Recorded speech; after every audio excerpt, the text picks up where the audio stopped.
భూమి శత్రుత్వం అనే కథ. ఓ చిన్న పల్లెటూరు. ఆ పల్లెటూరులో రెండు కుటుంబాల మధ్య పాతకాలం నుంచి కక్ష కొనసాగుతుంది. రంగయ్య ఓ పేద రైతు, సత్యంగా జీవించే మనిషి. రామయ్య నిజాయితీగా ఉండేవాడు. మరోవైపు ముత్తయ్య ధనవంతుడు, అహంకారంతో నిండినవాడు ఉండేవాడు. కొన్ని రోజుల కిందట వీరిద్దరి మధ్య భూమి వివాదం వచ్చింది. కోర్టులు, పోలీసులు మధ్య రంగయ్య విసిగిపోయాడు. చివరికి ముత్తయ్య తన అధికారంతో ఆ భూమిని దక్కించుకున్నాడు. అప్పటి నుంచి రంగయ్య తన హృదయంలో పగ నాటుకుపోయింది. ఏదో ఒక రోజు నా పగ తీర్చుకుంటా అని మనసులో గట్టిగా అనుకున్నాడు. కాలం గడిచింది. రంగయ్య కుమారుడు రాజు చదువులో ఎంతో తెలివిగా ఎదిగాడు. అదే ఊరిలో ముత్తయ్య కుమారుడు మనోజ్ మంచి విద్యార్థిగా ఉన్నాడు. మంచి మనసున్నవాడు. వారు ఒకే స్కూల్లో, ఒకే కాలేజీలో చదువుకున్నారు. అలా స్నేహితులయ్యారు. రాజు, మీ ఇంటికి నన్ను తీసుకెళ్ళవా? చిన్నప్పటి నుంచి నిన్ను అడగాలని నాకు ఆశగా ఉన్నది, కానీ అడగలేకపోయాను. ఇప్పుడు ధైర్యం చేసి అడుగుతున్నాను. దయచేసి నన్ను మీ ఇంటికి తీసుకెళ్ళవా? మీ ఇల్లును చూస్తా, మీ ఇంటి వారిని అందరినీ కూడా కలిసినట్టుగా ఉంటుంది. దానికి ఏముంది, ఓ రోజు నేను తీసుకెళ్తాను. అప్పుడు మా డాడీని, మా మమ్మీని, మా చెల్లెని కూడా నువ్వు చూసినట్టు ఉంటుంది. దేనికైనా సమయం రావాలి కదా. సరేనా మనోజ్? సమయం రానే వచ్చింది. ఒకరోజు వారిద్దరూ కలిసి రాజు వాళ్ళ ఇంటికి వెళ్ళినారు. అక్కడ పరిస్థితి ఎలా ఉందో ఇప్పుడు మనం చూద్దాం. అంకుల్ బాగున్నారా? నేను ముత్తయ్య కుమారుడను. నేను మీ కుమారునితో కాలేజీలో చదువుకుంటున్నాను. చాలా రోజుల నుంచి మీ ఇల్లు చూడాలని రాజును అడిగితే ఈరోజు తీసుకొని వచ్చాడు. మిమ్మల్ని చూడడం చాలా సంతోషంగా ఉంది అంకుల్. మనోజ్, నీకు చాలా సంతోషంగానే ఉండవచ్చు, కానీ నువ్వు మా ఇంటికి రావడం నాకేం సంతోషం లేదు. ఎందుకంటే మీ తండ్రి మా స్థలం ఖాళీ చేశాడు. అధికారులను కలుపుకొని నాకున్న భూమి తన పేరు మీదుగా రిజిస్టర్ చేసుకున్నాడు. ఆ బాధ నేను చాలా సంవత్సరాలుగా పడుతున్నాను. నాకేం సంతోషం చెప్పు? నా శత్రు కుమారుడు నన్ను బాగున్నావా అంటే? నన్ను క్షమించండి అంకుల్, ఈ విషయం నాకు మాత్రం తెలియదు. ఈ విషయం నాకు తెలిసే ఉంటే నేనెప్పుడో మా డాడీతో మాట్లాడేవాడిని. రాజు కూడా నాతో ఎప్పుడు ఈ విషయం గురించి మాట్లాడలేదు. బహుశా రాజు కూడా తెలియదేమో. నీ మనసులో ఇంత బాధ ఉందంటే తప్పక మా నాన్న మిమ్మల్ని కష్టపెట్టి ఉంటాడు. మా నాన్న తరపున నేను క్షమాపణ అడుగుతున్నాను. దయచేసి మమ్మల్ని క్షమించండి. నేను మా తండ్రితో మాట్లాడి మీకు తప్పక న్యాయం చేస్తాను అంకుల్. సరేనా అంకుల్, నేను ఉంటాను, మరి వెళ్ళి వస్తా. డాడీ, మన ఊర్లో ఉండే రంగయ్య భూమి గురించి మీకేమైనా తెలుసా? ఆ రంగయ్య నాతో అన్నాడు, మీ నాన్న నన్ను మోసం చేసి భూమి రిజిస్టర్ చేసుకున్నాడని. చాలా బాధతో అన్నాడు డాడీ. నాకు చాలా బాధ అనిపించింది. మా డాడీ అలాంటి వాడు కాదని నేను చెప్పాను. డాడీ, నువ్వు ఆ భూమి తీసుకోలేదు కదా? పరుల సొమ్ము పాములాంటిది డాడీ. తీసుకుంటే ఆ భూమి ఇచ్చేసేయి. ఆ పాపం నాకు, నా పిల్లలకు అంటకుండా చూడు దయచేసి. బీదవాళ్ళను అన్యాయం చేసి తీసుకోవడం దేవుని మోసం చేసి తీసుకోవడమే. దయచేసి అన్యాయంగా తీసుకుంటే వాళ్ళ భూమి వాళ్ళకు ఇచ్చేయి ప్లీజ్ డాడీ. నిజమే మనోజ్, నేను ఇంతగా ఆలోచించలేదు. డబ్బు గర్వంతో, అధికార గర్వంతో, నా స్వార్థంతో, నా పిల్లల మీద ఆశతో ఈ పని చేస్తూ వచ్చినాను. ఆ స్థలం చూసినప్పుడల్లా నాకు కూడా బాధగానే ఉంది. ఇది రంగయ్య భూమి అని చాలాసార్లు ఇచ్చేద్దాం అనుకున్నాను.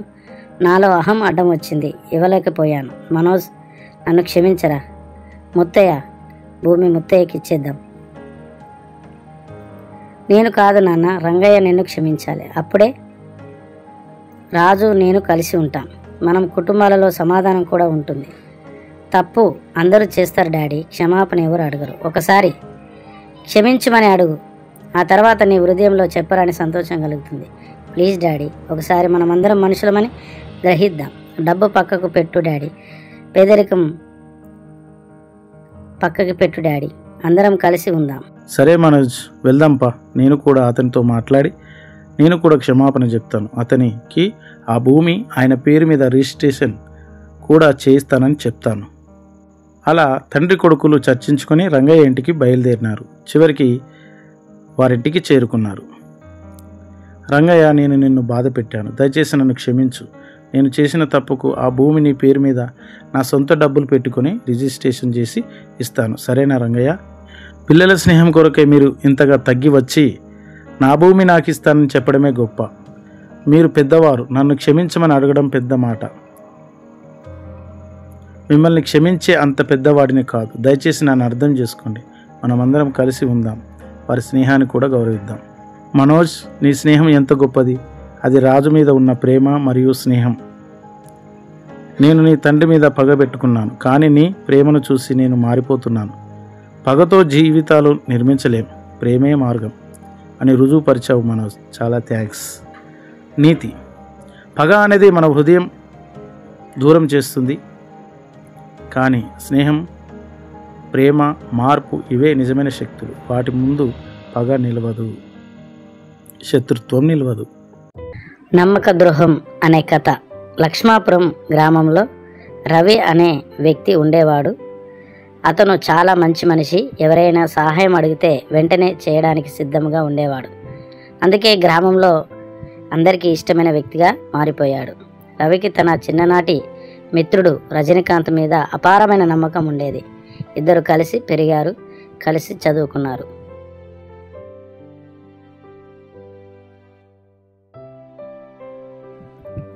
రవి కొద్దిగా డబ్బు కావాలి, నేను ఒక బిజినెస్ మొదలు పెట్టాలనుకుంటున్నా, నువ్వు సహాయం చేస్తావని ఇక్కడికి వచ్చాను, నా మాట కాదనవని ఇక్కడికి వచ్చాను, కొద్దిగా డబ్బు సహాయం చేయి, నా బిజినెస్ అభివృద్ధి చెందిన తర్వాత మళ్ళీ తిరిగి నీ డబ్బులు నీకు ఇచ్చేస్తాను. రజనీకాంత్: నేను నమ్మకపోతే ఇంకెవరిని నమ్ముతాను? నీవు నా స్నేహితుడవు, నీవు అభివృద్ధి చెందితే నేను అభివృద్ధి చెందినట్లు కాదా? ఏమాత్రం ఆలోచించకుండా నువ్వు చేయవలసిన బిజినెస్ మొదలుపెట్టు, దానికి కావలసిన ఏర్పాట్లు నేను చేస్తాను. రజనీకాంత్: నీవు బిజినెస్ విజయవంతంగా నడుపు, లాభం రావాలన్న ఆశ నాకు లేదు, నీకు సహాయం చేయడం నా బాధ్యత అని అంటున్నాను. కొన్ని సంవత్సరాలు గడిచాయి. రజనీకాంత్కు బిజినెస్లో మంచి లాభం వచ్చింది. రజనీకాంత్కు వ్యాపారంలో డబ్బు రాగానే రవిని మర్చిపోయాడు. రవి వ్యాపారంలో నష్టం వచ్చింది. రజనీకాంత్ ధనవంతుడయ్యాడు. రవి వ్యాపారంలో నష్టంలో మునిగిపోయాడు. రవి మనసులో ఇలా అనుకుంటున్నాడు, నా స్నేహితుడికి డబ్బు ఇచ్చినాను, ఇప్పుడు నా బిజినెస్ ఏమంతా బాగలేదు, నా స్నేహితుని నా డబ్బులు నాకు ఇవ్వమని అడుగుతాను, నా పరిస్థితి అంతా అర్థం చేసుకుని డబ్బులు ఇస్తాడు, ఆ నమ్మకం నాకుంది, నేను రేపు వెళ్ళి రజనీకాంత్ను డబ్బులు అడుగుతాను, తప్పక ఇస్తాడు అని మనసులో నిర్ణయం చేసుకున్నాడు. నమ్మకంగా డబ్బులు తన స్నేహితుడు ఇస్తాడని రవి ఉదయాన్నే లేచి తన స్నేహితుడైన రజనీకాంత్ ఇంటికి వెళ్ళినాడు. అక్కడ పరిస్థితి అంతా అయోమయంగా ఉన్నది. ఆ పరిస్థితి ఎలా ఉందో చూద్దాం రండి. రజనీకాంత్: కుటుంబంలో అందరూ బాగున్నారా? నీ బిజినెస్ మంచిగా నడుస్తుందా? నీ ఆరోగ్యం బాగుందా? అంత క్షేమమేగా? మేమంతా బాగానే ఉన్నాం, కానీ నువ్వు వచ్చిన పని ఏమిటో త్వరగా చెప్పు, నాకు పని ఉంది, నేను వెళ్ళాలి, అక్కడ పని వాళ్ళు నా కొరకు ఎదురు చూస్తున్నారు, నువ్వు త్వరగా చెప్తే ఆ ముచ్చట ఏందో నేను విని వెళ్తా, త్వరగా చెప్పు, లేకపోతే నా బిజినెస్ నష్టం వస్తుంది. రజనీకాంత్: నా బిజినెస్ అంతా బాగలేదు, ఇంటి పరిస్థితి గడవడం చాలా కష్టంగా ఉంది, పని వాళ్ళకు జీతాలు ఇవ్వడం కూడా కష్టంగా ఉంది, కొద్ది డబ్బు సర్దుతావని ఇక్కడికి వచ్చినాను, నా స్నేహితును అని నమ్మి ఇక్కడికి వచ్చినాను, తప్పక సర్దుతావు కదా? రవి: నీవేం పెద్ద మనిషివి, అప్పుడు సహాయం చేస్తానని ఇచ్చిన డబ్బు ఇప్పుడు అడుగుతావా? ఇదెక్కడి ధర్మం? సహాయం చేసిన దానిని తిరిగి ఇవ్వమనడం మానవత్వం అనిపించుకోదు, స్నేహానికి ద్రోహం అవుతుంది. కాబట్టి నా దగ్గర డబ్బు లేదు, నా బిజినెస్ అంతంత మాత్రమే ఉంది, నా పరిస్థితి కూడా బాగలేదు, దయచేసి మళ్ళీ డబ్బుల కోసం ఇంటికి రాకపోవడం మంచిది, ఉంటా మరి, నేను వెళ్తున్నాను అని అక్కడి నుండి రజనీకాంత్ వెళ్ళిపోయాడు. రజనీకాంత్ రవితో ముఖాముఖిగా కఠినంగా మాట్లాడడం జరిగింది. రవి చిన్న ముఖం వేసుకొని ఇంటి బాట పట్టినాడు. అలా కొన్ని సంవత్సరాలు గడిచిపోయినాయి. రవికి బాధ కలిగింది. నమ్మిన మిత్రుడు ఇలా చేస్తాడని ఊహించలేదు. రవి మాత్రం ఊరికే కూర్చోలేదు. రవి కష్టాన్ని నమ్ముకున్న వ్యక్తి కాబట్టి పనిచేస్తూ తాను నమ్మిన మార్గంలోనే నడిచాడు. కొద్ది సంవత్సరాల్లోనే అతను మంచి స్థాయికి ఎదిగాడు. కాలం గడిచిన కొద్దీ దేవుడు కొందరికి గుణపాఠం నేర్పుతూ ఉంటాడు. అందులో రజనీకాంత్ కూడా ఉన్నాడు. రజనీకాంత్ బిజినెస్ పరాజయం చెందింది. అప్పులకిచ్చి బతుకుదేరువు కోల్పోయాడు. చివరికి తిరిగి రవి వద్దకు వచ్చాడు. కాళ్ళ మీద పడిపోయాడు. నన్ను క్షమించు, నాది తప్పు. నీ స్నేహాన్ని కోల్పోవడం నాదే తప్పు. దయచేసి నన్ను మన్నించు. నీవు మనసులో ఏదో పెట్టుకోకుండా మరొకసారి నాకు సహాయం చేయి. నేను నిన్ను క్షమించాను, కానీ ఒక్క మాట. క్షమించగలను, కానీ మళ్ళీ నమ్మలేను. నమ్మకం కోల్పోయిన వాడు తిరిగి దాన్ని పొందాలంటే జీవితాంతం కష్టపడాలి. అది నువ్వు తెలుసుకోవాలి. రవిని క్షమించి సహాయం చేయకుండా తిరిగి ఇంటికి పంపినాడు. నీతి: నమ్మకాన్ని కోల్పోవడం చాలా తేలిక, కానీ తిరిగి దాన్ని సంపాదించుకోవడం చాలా కష్టం. నమ్మిన వారిని మోసం చేయకూడదు. మల్లాపురం అనే గ్రామంలో ఇద్దరు అన్నదమ్ములు ఉండేవారు.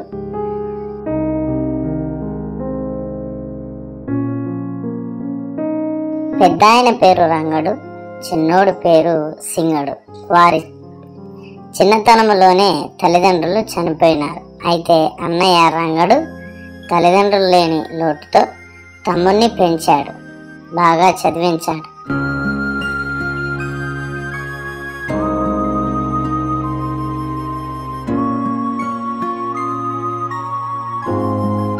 అన్న రంగడు వ్యవసాయ పని చేసుకుంటూ పల్లెటూరులోనే ఉన్నాడు. తమ్ముడు సింగడు చదువుకున్నవాడు కాబట్టి సిటీలో స్థిరపడ్డాడు. ఇలా చాలా కాలం గడిచిపోయింది.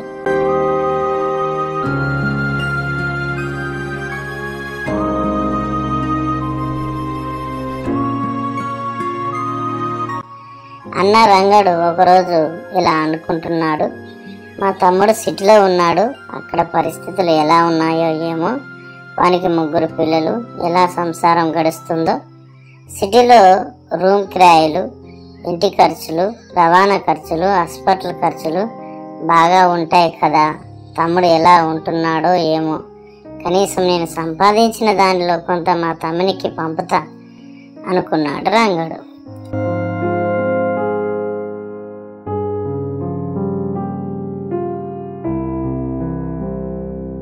అనుకుని తమ్మునికి మనీ ఆర్డర్ చేశాడు. అందులో ఒక చిన్న ఉత్తరం ముక్క రాశాడు. తమ్ముడు, ఎలా ఉన్నావు? బాగున్నావా? నేను, మీ వదిన, పిల్లలు అందరం మంచిగానే ఉన్నాం. నీవు, మరదలు, నీ పిల్లలు బాగున్నారా? నేను కొద్ది డబ్బు పంపుతున్నాను. సిటీలో నీ పరిస్థితి ఎలా ఉందో అని మనీ ఆర్డర్ చేసినాను. తప్పక ఈ డబ్బులు తీసుకొని నీ ఖర్చులకు వాడుకో. నేను ఉంటాను తమ్ముడు అని ఉత్తరం రాశాడు.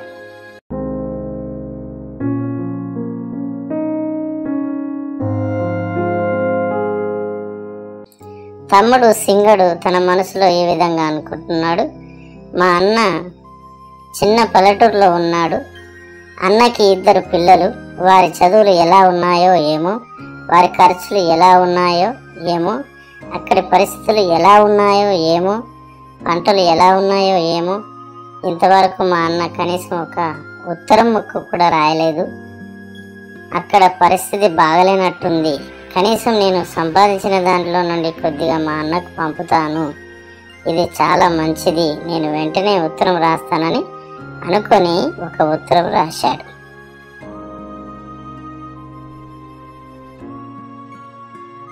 అన్నా, నేను ఇక్కడ బాగానే ఉన్నాను. మీ మరదలు, పిల్లలు బాగానే ఉన్నారు. మీరు ఎలా ఉన్నారు?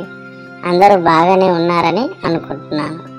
అయినా సరే, నీ పొలం పనులకై, పిల్లల చదువుల కొరకై, మీ పోషణ కొరకై కొద్ది డబ్బు పంపుతున్నాను. కాదనకుండా డబ్బులు తీసుకోండి. నేను ఉంటాను. 2 ఉత్తరాలు అందాయి. 2 ఉత్తరాలు చదువుకున్నారు. 2 చాలా సంతోషపడ్డారు. మా అన్న నా మీద ప్రేమ ఎక్కువగానే ఉందని సింగడు సంతోషపడ్డాడు. అలాగే రంగడు అనుకున్నాడు, మా తమ్ముడు నా పైన చాలా ప్రేమ ఉన్నాడని సంతోషపడ్డాడు. సంతోషంతో వాళ్ళిద్దరు కళ్ళల్లో కన్నీళ్లు తిరిగాయి. నీతి, కలిసి ఉంటే కలదు సుఖం. స్నేహం అంటే ఇదేరా అనే కథ. అనగనగా ఒక ఊరు, ఆ ఊరి పేరు రాజులపేట. ఆ ఊరిలో ఇద్దరు స్నేహితులు ఉండేవారు. వారి పేర్లు అక్షయ్ మరియు విజయ్. చిన్ననాటి నుంచి వారు కలిసి పెరిగారు. ప్రతిరోజు వారు కలుసుకోకుండా ఉండలేరు. వారి స్నేహం అలాంటిది. భోజనం చేసేటప్పుడు కూడా తలుచుకోకుండా ఉండరు. ముఖ్యంగా స్కూల్లో మధ్యాహ్నం భోజనం సమయంలో కలిసి భోజనం చేస్తారు. వారు కలిసి పాఠశాలకు వెళ్ళేవారు, ఆటలు ఆడేవారు, కలలు కంటూ గడిపేవారు. అక్షయ్ చాలా చురుకైన వాడు, కోరికలు గలవాడు. విజయ్ మాత్రం అంతగా మాటలాడాడు, శాంతమైన స్వభావం గలవాడు. ఇద్దరు నమ్మకంగా కలిసి ఉండేవారు. ఒకరికొరకు ఒకరు బ్రతికేవారు. కాలం కాస్త ముందుకు సాగింది. పై తరగతులకై అక్షయ్ నగరానికి వెళ్ళాడు. అక్కడే డాక్టర్ చదువుతూ ఉండేవాడు. విజయ్ మాత్రం కుటుంబ పరిస్థితుల వల్ల ఊరిలోనే మిగిలిపోయాడు. వారి మధ్యలో దూరం కొన్ని సంవత్సరాలు గడిచిపోయాయి. వారు కలవడం తగ్గిపోయినా హృదయంలో ఉన్న అనుబంధం మాత్రం ఏమాత్రం తగ్గలేదు. కొన్ని సంవత్సరాల తర్వాత అక్షయ్ డాక్టర్ అయ్యాడు. అక్షయ్ డాక్టర్గా ఉద్యోగం మొదలుపెట్టిన తర్వాత ఊరికి తిరిగి వచ్చాడు. అతను తన చిన్ననాటి స్నేహితుడిని చూడాలన్న తహతహలాడిపోయాడు. ఊరిలో అడిగితే అతనికి ఒక విషాదమైన వార్త వినిపించింది. విజయ్కు కిడ్నీ సమస్య ఉంది, ఆసుపత్రికి వెళ్ళలేని పరిస్థితిలో ఉన్నాడని తెలిసింది. ఆ సమస్య అక్షయ్కు ఎంతో బాధాకరంగా అనిపించింది. తక్షణమే అక్షయ్ తన స్నేహితుడిని చూడడానికి వెళ్ళాడు. అతని ఆరోగ్య పరిస్థితిని చూసి కన్నీళ్లు ఆపుకోలేకపోయాడు. తన స్నేహితుడైన విజయ్ పరామర్శించాడు, బాగోగులు చూసుకున్నాడు. అతని కొరకు పరీక్షలు చేయడం మొదలుపెట్టాడు. పరీక్షలు చేసి చూసిన తర్వాత అతడు నిర్ణయం తీసుకున్నాడు. ఎందుకంటే విజయ్ కిడ్నీ పూర్తిగా పాడైపోయింది. అందుకొరకు తన కిడ్నీ ఇవ్వడానికి నిర్ణయం తీసుకున్నాడు. తన కిడ్నీ ఒకటి నీకోసం దానం చేస్తానని విజయ్తో అన్నాడు. విజయ్ మొదట అంగీకరించలేదు. నీకింకా జీవితం ఉంది, నా కొరకు ఎందుకు ఇలా చేస్తున్నావు అని అడిగాడు అక్షయ్ను. అక్షయ్ నవ్వుతూ ఒక మాట చెప్పాడు. సంతోషంగా ఉన్నప్పుడు స్నేహితుడు పాలు పంచుకోవచ్చు, కానీ కష్టాలు వచ్చినప్పుడు పారిపోవాలా? అలాంటి స్నేహితుడు నిజమైన స్నేహితుడని అంటారా? నీవే చెప్పు. కష్ట సమయాల్లో పాలు పంచుకున్న వాడే నిజమైన స్నేహితుడు. నేను నీకు నిజమైన స్నేహితుడిగా ఉండాలనుకుంటున్నాను అని ప్రేమతో చెప్పాడు. మనసు కష్టంగా ఉన్న విజయ్ ఒప్పుకోక తప్పలేదు. చివరికి అక్షయ్ తన కిడ్నీ తన మిత్రుడైన విజయ్కు ఇవ్వడం జరిగింది. ఆ ఆపరేషన్ విజయవంతమైంది. వారిద్దరూ తిరిగి జీవితంలో కలిసిమెలిసి ఉన్నారు. ఒకరి ప్రాణం మరొకరికి చేతిలో పెట్టేంత గొప్పదిగా వారి స్నేహం నిలిచింది. వాళ్ళ స్నేహం ఆ ఊరిలో చెప్పుకొని వాళ్ళు ఉండనే ఉండరు. అలాంటి వారి స్నేహం యొక్క గొప్పతనాన్ని తెలియజేశారు. ఆ గ్రామానికి స్నేహితులంటే వాళ్ళేరా అన్నట్టుగా ఆ గ్రామంలో జీవించారు. నీతి, స్నేహం అనేది మాటల్లో కాదు, మనసులో ఉండాలి. మంచి స్నేహితులు మన కొరకు ఏదైనా చేస్తారు, వారిని మనం వదులుకోవద్దు. అనగనగా ఒక గ్రామము, ఆ గ్రామం పేరు రాఘవపురము. ఆ గ్రామంలో అక్షిత అలాగే అశోకుడు ఉండేవారు. ఆ కుటుంబం గురించి ఇప్పుడు మనము తెలుసుకుందాం రండి. అక్షిత, నేను డ్యూటీ పోయి ఇప్పుడే వచ్చాను. బాగా అలసటగా ఉన్నది. నేను స్నానం చేసి వస్తా. కొద్దిగా భోజనం ఏర్పాటు చేయరాదు, సరేనా? ఓ ఈయన వచ్చిండు, సరిగా డ్యూటీ చేసి వచ్చిండు. ఎవరి మీద అరుస్తుడు? నేనే ఇప్పుడే పని చేసి అలసటగా నేను ఇప్పుడే కూర్చున్నాను. నువ్వు వచ్చి కాసేపు టీవీ కూడా చూడలేవు. ఎప్పటికీ ఇదే గొడవ. నువ్వు పెద్ద ఉద్యోగం చేస్తున్నట్టుగా బిల్డప్ ఇస్తున్నావు ఎందుకు? అన్నం పెట్టుకొని తిను. అదేంది అక్షయ అలా మాట్లాడతావు? ఉద్యోగం అంటే ఆషామాష మాటల? అక్కడ కూడా చాలా ఇబ్బందికరంగా ఉంటుంది. అక్కడ కూడా ఏమి కూర్చోబెట్టి జీతం ఏమి ఇవ్వట్లే. అక్కడ కూడా నేను పొద్దునుంచి సాయంత్రం వరకు పనిచేసే వస్తున్నా. నువ్వేమో చుట్టుపటి మాటలతో ఇలాంటి మాటలు మాట్లాడి నాకు కోపం తెప్పిస్తున్నావు. ఎందుకు ఇలాంటి మాటలు మాట్లాడి నాకు కోపం తెప్పిస్తావు? నా కోపం తెప్పించినవంటే దెబ్బలు పడతాయి నీకు. ఓహో, ఈయన కాకుండా వచ్చిండు కొట్టడానికి. మంచిగున్నాడు ఈయన, ముత్తగానే కొడతాడట. నేనేమైనా ఖాళీ కూర్చున్నా? పొద్దునుంచి గిన్నెలు తోమినా, ఇల్లు ఉడిచినా, బట్టలు ఉతికినా, మళ్ళీ ఇప్పుడు రాగానే భోజనం అడుగుతాడని భోజనం కూడా వండి పెట్టినా. ఇవన్నీ చేసినందుకు నన్ను కొడతావా నువ్వు? నేను అలసటగా వచ్చి ఇప్పుడే కూర్చున్నా. అన్నం వేసుకొని తినమంటే గంత కోపం మనిషి. ఉత్తనే కోపం వస్తుందా? మా కోపం రాదా? మాకు బీపీరు కదా, మేము మనుషులం కాదా? ఇట్లా పడితే అట్లా కొడతా అంటే మేమే మూకోం. మాకు కూడా చేతులు ఉన్నాయి. మాటకు మాట మంచిగా నేర్చినావు. మీ అమ్మలాగానే నువ్వు కూడా బాగా నేర్చినావు మాటలు. నేను అన్నం పెట్టమంటే గిన్ని మాటలు మాట్లాడతావా? నేను అడిగింది ఏముంది, నువ్వు చెప్పేది ఏముంది? ఏ విధంగా మాట్లాడుతున్నావు? ఇంత ఓపిక లేదు. ఆడపిల్లకు భూమికున్నంత ఓపిక ఉండాలి. ఓ నీకున్నది తీయంగానే మా అమ్మ పేరు తిత్తావు. కొద్దిగా అంతసేపు ఓపిక ఉండదు కానీ పెద్దగా మాట్లాడుతున్నావు. అయ్యో ఎప్పుడే వచ్చినా అని చెప్తే అన్నం వేసుకునేంత ఓపిక లేదు కానీ తిరిగి మాట్లాడుతున్నావు. ఏమనంటే మా అమ్మ పేరు తీస్తావు, మా అయ్య పేరు తీస్తావు.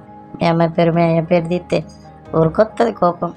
ఏమనంటే మొక్కు మీద ఉంటుంది కోపం.